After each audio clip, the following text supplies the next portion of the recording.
तिरहुत स्नातक एमएलसी चुनाव में निर्दलीय वंशीधर बर्जवासी की बढ़त।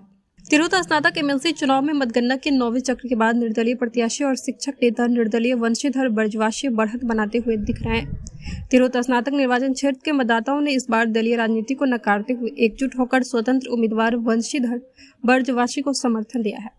बता दें कि वंशीधर बर्जवासी ने कहा था कि चुनाव जीतने के बाद वे शिक्षकों के हक और सरकारी वादों को लागू कराने के लिए लड़ाई जारी रखेंगे। उनका यह दावा है कि उनके साथ 60,000 शिक्षक खड़े हैं। हालांकि अब मतगणना के नतीजों से ऐसा सच होता दिख रहा है।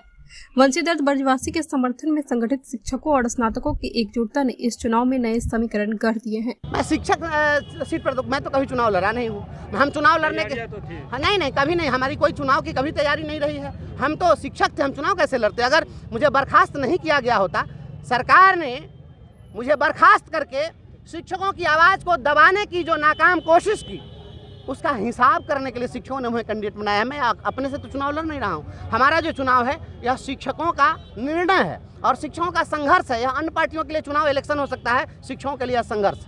द्वितीय वरीयता के मतों की गिनती पूरी हो चुकी है और इसमें 9 राउंड पूरे हुए हैं।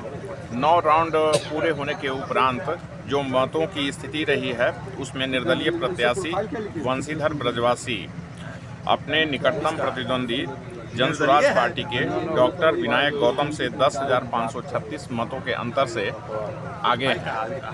अब द्वितीय वरीयता के मतों की गिनती की प्रक्रिया शुरू हुई है।